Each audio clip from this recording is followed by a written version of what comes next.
Hi guys, I'm in the dorm today and I just want to talk about something, and it's about understanding people.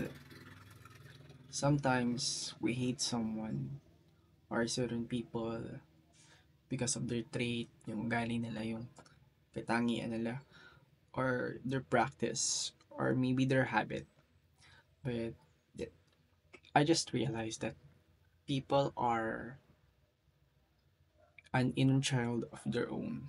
What I mean by inner child is lahat tayo is nagkaroon ng mga trauma nung bata tayo. An example of this is if nung bata ka is inaapi ka sa kahirapan mo, and when you grow up, you just wanted to show off na magpopogi ka, na mamukha kang mayaman, ganun. And nung if bata ka naman, hindi ka nakakatikim ng mga masasarap na pagkain ng bata ka.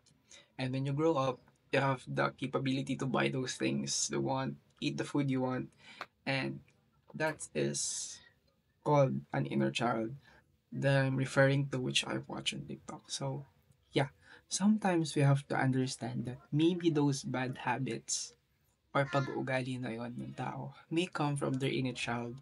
May mga trauma sila nung bata pa sila, may mga pinagdaanan sila because we are an output of the inputs we have in our past.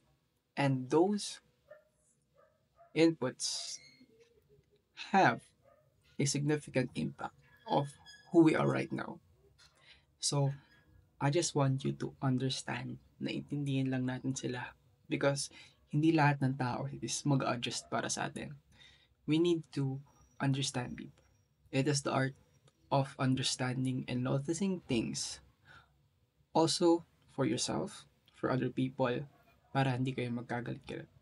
Kasi I believe if we all understand each other in this way, in this aspect, we can get to know a person deep more rather than their looks, kung ano sinasabi nila, kung ano itsura nila, hindi ganun. But kung saan nagmumula yung pagkatao nila. And I want to point out how we need to develop our character. Hindi natin pwedeng hayaan na yung mga past bad trauma sa atin is yung bumuo sa pagkatao natin. Right? I want you to realize, conceptualize, yung mga nangyari sa inyo before and kung ano kayo ngayon. Right? Reflect if those are positive or negative and change those. Because, believe it or not, it affects other people. So yeah, try to understand, build your character because those things will get you far in life. That's all. Peace.